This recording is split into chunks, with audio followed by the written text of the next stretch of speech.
وہ عورت کہہ رہی ہے میں کچھ نہیں جانتی, جب تک وہ بیگ نہیں آ جاتا میں یہاں سے جاؤں گی نہیں. میاں اس سے کہہ رہا ہے کہ ہاں بھائی تم تسلی رکھو, یہ آ گئے ہیں کچھ نہ کچھ تو کریں گے. اب وہ جو ریسکیو والے دو لوگ آئے ہیں ان دونوں نے ایک دوسرے کو دیکھا کہ یہ عورت واقعی بہت پریشان ہے, اور سچ میں وہ بیگ اتنا قیمتی ہے کہ ان کے لیے وہ ضروری ہے. ان دونوں نے یہ چیز محسوس کی ہے.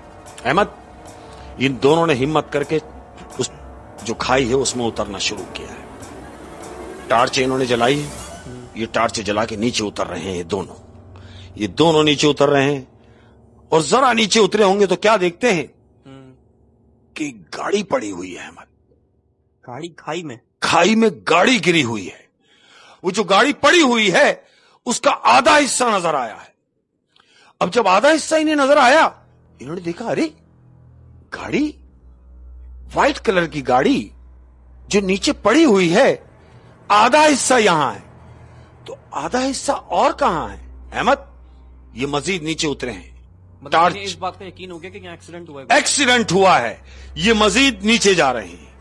نیچے گئے تو کیا دیکھتے ہیں کہ گاڑی کا آدھا حصہ تو اوپر پڑا ہوا ہے تھوڑا سا, لیکن جو آدھا حصہ ہے وہ اور نیچے پڑا ہوا ہے. یہ دونوں نیچے اترے ہیں اس بچے ہوئے حصے کے پاس جو آدھا ہے. جب یہ دونوں نیچے اترے ہیں ہاں تو انہوں نے دیکھا کہ ایک گاڑی کے 2 ٹکڑے ہوئے ہیں. 2 ٹکڑے ہوئے اور انہوں نے بولا کوئی ایکسیڈنٹ ہوا ہے. ایکسیڈنٹ ہوا ہے, بالکل ایسا ہی ہے. اب یہ اس گاڑی کا جو آدھا حصہ ہے اس کے پاس گئے ہیں ٹارچ جلا کے. ٹارچ جلا کے جب گاڑی کو ڈھونڈ رہے ہیں احمد, تو انہوں نے کیا دیکھا کہ گاڑی کی نمبر پلیٹ پہ انہوں نے جو لائٹ ماری ہے, ٹارچ ماری ہے, تو یہ دیکھ رہے ہیں کہ گاڑی کا نمبر وہی ہے جو گاڑی اوپر کھڑی ہوئی ہے. انہوں نے چونک گئے دونوں کی, یہ کیا, یہ نمبر کی گاڑی تو اوپر کھڑی ہے. اور وہ دونوں میاں بیوی انہی کی گاڑی, یہ بھی سفید گاڑی یعنی وائٹ کلر کی گاڑی ہے جو گری ہوئی ہے. نمبر وہی ہے جو گاڑی اوپر کھڑی ہے, اس کے نمبر یہ ہیں. یہ دونوں ایک دوسرے کو دیکھ رہے ہیں. احمد, ابھی کچھ لمحے ہی گزرے تھے, یہ دونوں ایک دوسرے کو دیکھ رہے ہیں. انہوں نے ٹارچ آگے پیچھے مارنا شروع کری ہے. اب جب ٹارچ ماری ہے تو کیا دیکھتے ہیں کہ ایک ڈیڈ باڈی پڑی ہوئی ہے. یہ دوڑتے ہوئے ڈیڈ باڈی کی طرف گئے ہیں. اب جب ڈیڈ باڈی سیدھی کی ہے احمد, تو جانتے ہو کیا دیکھتے ہیں؟ وہ دیکھتے ہیں کہ یہ اس شخص کی لاش ہے جو اوپر کھڑا ہوا ہے. یہ دونوں نے اس شخص کو دیکھا اور ایک دم پیچھے ہو گئے کہ یہ کیا, یہ شخص تو اوپر ہم سے بات کر رہا ہے, یہ یہاں کیسے پڑا ہوا ہے. احمد, یہ دونوں ایک دوسرے کے قریب آ کے کھڑے ہو گئے اور کہہ رہے ہیں یہ کیا ماجرا ہے. ایک نے دوسرے سے کہا رک جا. پھر ٹارچ کو دیکھا ہے, آگے پیچھے ٹارچ دوڑائی ہے احمد. پھر ٹارچ جلاتے ہوئے تھوڑا سا آگے گئے تو جانتے ہو کیا نظر آیا ہے؟ انہیں نظر آئی ہے وہ خاتون جو اوپر کھڑی ہوئی ہیں اور یہ اس خاتون کی ڈیڈ باڈی پڑی ہوئی ہے. اب ان کی تمام ماجرا ان لوگوں کی سمجھ میں آ گیا دونوں کی کہ یہ حادثہ جو ہوا ہے, یہ دونوں میاں بیوی مرے ہیں, اور یہ جو اوپر گاڑی کھڑی ہے یہ کیا ماجرا ہے. احمد, یہ دونوں ڈر گئے ہیں. ڈر کے بجائے اس کے کہ یہ بیگ ڈھونڈتے, انہوں نے بولا چھوڑو. اب یہ دونوں واپس آ رہے ہیں. یہ واپس آنے کے لیے دوڑے ہیں تو انہیں جانتے ہو کیا سنائی دیا؟ کیا؟ انہیں ایک معصوم بچے کی آواز آئی ہے کہ جو رو رہا ہے. یہ دونوں رک گئے ہیں کہ ارے یہ تو کسی بچے کے رونے کی آواز ہے. انہوں نے بولا ہاں. بولا رک جا. پھر بچے کے رونے کی آواز آئی ہے. اب جب سمت سے وہ آواز آ رہی ہے یہ دونوں اس آواز کی سمت گئے ہیں. احمد, یہ جب اس آواز کی سمت کی جانب گئے ہیں تو کیا دیکھتے ہیں کہ وہ گاڑی کے بچے ہوئے حصے میں ایک بیگ رکھا ہوا ہے اور اس بیگ کے اوپر وہ بچہ ہے. احمد, وہ بچہ اس بیگ کی وجہ سے بچ گیا. جانتے ہو کیوں؟ کیونکہ وہ جو بیگ ہے اس بیگ کے اندر کپڑے وپڑے ہیں, اس کی وجہ سے وہ بچہ بچ گیا. اس کے اوپر وہ بچہ گرا ہے. انہوں نے اس بچے کو اٹھایا احمد, لے کے اب یہ اوپر آ رہے ہیں. اس بچے کو لے کے یہ اوپر آئے ہیں, اور اوپر آ کے جہاں کھڑے ہوئے تھے یہ لوگ, ابھی جہاں سے نیچے اترے ہیں یہ اوپر آ کے کھڑے ہوئے تو دیکھتے ہیں روڈ پر کوئی بھی نہیں ہے. احمد, گاڑی بھی نہیں ہے, کوئی بھی نہیں. وہ دونوں میاں بیوی بھی نہیں, ان کی گاڑی بھی نہیں. اب یہ بچہ ان کے ہاتھ میں ہے. یہ بچے کو دیکھ رہے ہیں اور وہ جگہ کو دیکھ رہے ہیں. تو یہ دونوں کے دماغ میں ایک بات آئی کہ جس نمبر سے انہیں کال آئی تھی انہوں نے اس نمبر پہ کال بیک کی. اس ٹرک ڈرائیور کو. بالکل ایسا ہی ہے احمد. اب چونکہ یہ جو گاڑی والے جو ہوتے ہیں ہائی وے پہ جو ہوتے ہیں ریسکیو والے, ان کے پاس وائرلیس سسٹم ہوتا ہے. وہ ہر جگہ کام کر رہا ہوتا ہے. انہوں نے لائن ملائی, اس کو لائن پہ لیا. کس کو؟ اس ٹرک ڈرائیور کو. کہ جی ہیلو. بولے ہاں. بولے بھائی تم کہاں ہو؟ بولے میں تو یہاں قریب میں ہی ہوں, کھانا کھا رہا ہوں, کھانا کھا کے ابھی فارغ ہوں, بیٹھا ہوں, بس نکلوں گا. بولا نہیں, نکلنے کی ضرورت نہیں ہے, تم نے ہی فون کیا تھا ابھی فلانی جگہ لوکیشن پہ جانے کے لیے. بولے ہاں. تو بولا تم اس لوکیشن پہ فوراً آؤ. بولے وجہ؟ بولے وجہ آنے کے بعد بتائیں گے. احمد وہ کیونکہ انسان آدمی تھا, واپس آیا, واپس اسی لوکیشن پہ آیا جہاں وہ میاں بی بی اسے ملے تھے.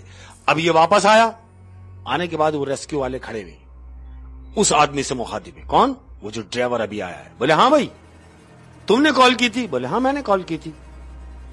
بولا کہاں ہے وہ میاں بیوی؟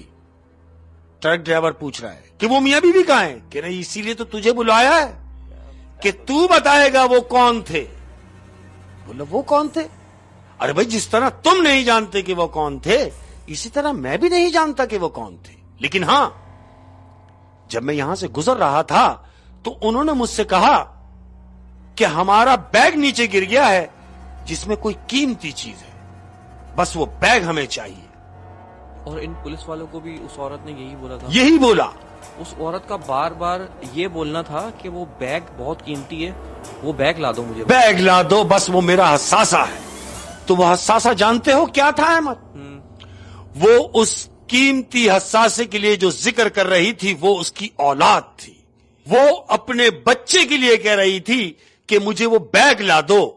تو بیگ تو صرف نام تھا احمد, بیگ کے اوپر اس کا بچہ تھا. بیگ کے اوپر اس کا بچہ تھا.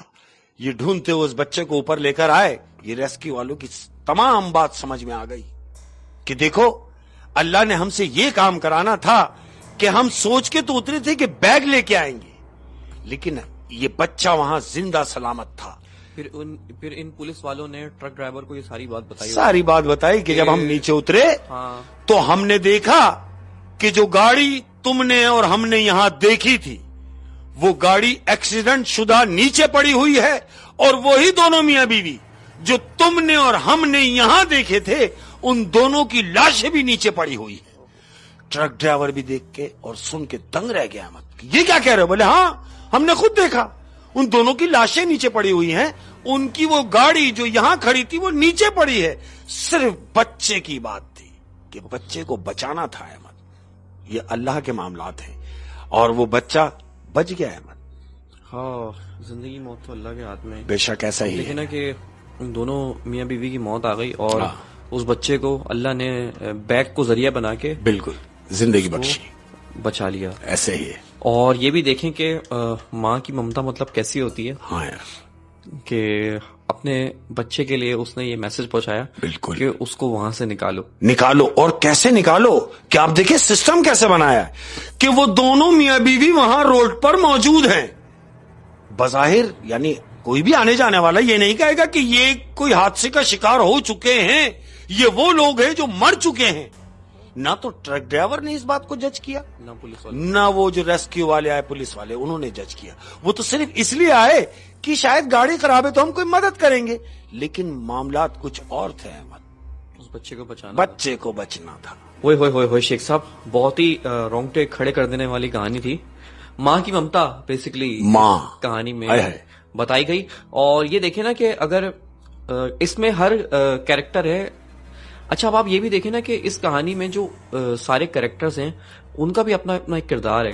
جیسے اس ٹرک ڈرائیور کا نیک ہونا کہ وہ انڈیکیٹر دیکھ کے سائڈ پہ رک گیا. بالکل نہیں تو یقین کریں ٹرک ڈرائیور اکثر تھکے کہاں, ارے رکے نکل جاتے ہیں. دنیا میں ہزار لوگوں کے ساتھ مسئلے ہیں, ان کے ساتھ بھی ایک مسئلہ ہے. اگر وہ نہیں رکتا ہے احمد تو ہو سکتا ہے وہ بچہ بھی نہیں, یہ سارا ماحول نہ بن پاتا. ہاں ایسے ہی. اور پھر وہ پولیس والے, ریسکیو والے, ان کا تو بس اتنا کام ہوتا ہے کہ اگر کوئی پھنس گیا ہے تو آپ اس کو ان کی منزل تک پہنچا دو. ان کا یہ کام تھوڑی ہوتا ہے کہ وہ نیچے کھائی میں جا کے بیگ ڈھونڈے. لیکن اس عورت نے اتنا اصرار کیا تو ان پولیس والوں نے بھی اپنی اخلاقیات دکھائی اور وہ بھی نیچے بیگ ڈھونڈنے گئے. کیا بات. تو سب کا اپنا اپنا کردار تھا جس کی وجہ سے اس بچے کی جان بچ گئی, زندگی بچ گئی. بہت مزیدار کہانی اور سبق آموز کہانی. بالکل ایسے ہی ہے. اور جاتے جاتے ماں کے لیے ایک بات میں کرتا ہوا جاؤں گا احمد, کہ جتنے بھی پیار کرنے والے ہیں کہ کہہ رہا ہوں کہ چراغ فکر کو یقیناً بجھا کے سوتے ہیں, چراغ فکر کو یقیناً بجھا کے سوتے ہیں. شاباش. کہ چراغ فکر کو یقیناً بجھا کے سوتے ہیں مگر امید کے چراغوں کو جلا کر سوتے ہیں. وہ یقیناً خواب میں جنت کو دیکھتے ہوں گے جو اپنی ماں کے پاؤں دبا کے سوتے ہیں. کیا بات ہے, کیا بات ہے, کیا بات ہے شیخ صاحب, کیا خوبصورت ہے. اور یہ ماں کا جب کریکٹر آتا ہے نا, تو میں کہتا ہوں کہ بس سامنے والا اپنے سارے علم و تحقیق کے دریا بہا دے. بالکل ایسے ہی ہے. ماں کے بارے میں جتنا بولا جائے کم ہے. بہت شکریہ شیخ صاحب, بہت مزہ آیا. اور دیکھنے والوں سے میری یہی گزارش ہے کہ آپ لوگ جو فور ایگزامپل اگر 1 لاکھ لوگ ہماری سٹوریز دیکھتے ہیں تو صرف کمنٹس 400 500 بالکل ایسے ہی ہے. تو یہ جو خاموشی سے دیکھ کے چلے جاتے ہیں, ان سے میری ایک شکایت ہے کہ یہ کامنٹس کے ذریعے اپنی رائے کا اظہار. یار میرے دل کی بات چھین لی. میں اگر تم نہیں کہتے تو میں ایک بات کہنے والا ہوں. میں صرف اتنا کہنے والا ہوں اپنے پیار کرنے والوں سے, جب ہم آپ سے پیار کرتے ہیں یقیناً آپ بھی پیار کرتے ہیں, لیکن جتنے لوگ دیکھ رہے ہوتے ہیں, جتنے لوگ سن رہے ہوتے ہیں, خدا را اپنی انگلیوں کو جنبش دو. کیا بات ہے. آپ انگلیوں کو جنبش دیں گے, میں یہ دیکھوں گا کہ وہ کتنے لوگ ہیں کمنٹس کی صورت میں. یعنی لاکھوں لوگ اگر دیکھ رہے ہیں تو 600 700 800 1000 بس کمنٹس یہ ہیں. نہیں, مجھے پتا چلے, ہمیں پتا چلے کہ ہاں ہم آپ کے معیار پہ پورے اتر بھی رہے ہیں یا نہیں. اپنا بہت زیادہ خیال رکھیے. اور ہم کمنٹ کا بول کیوں رہے ہیں؟ ہاں, کیونکہ آپ کے کامنٹس ہمارے لیے بہت امپورٹنٹ ہیں. ظاہر ہے آپ کی رائے بہت امپورٹنٹ ہے. تو کامنٹ ضرور کریں اور اگلی کہانی کا انتظار کریں. اللہ حافظ. اللہ حافظ.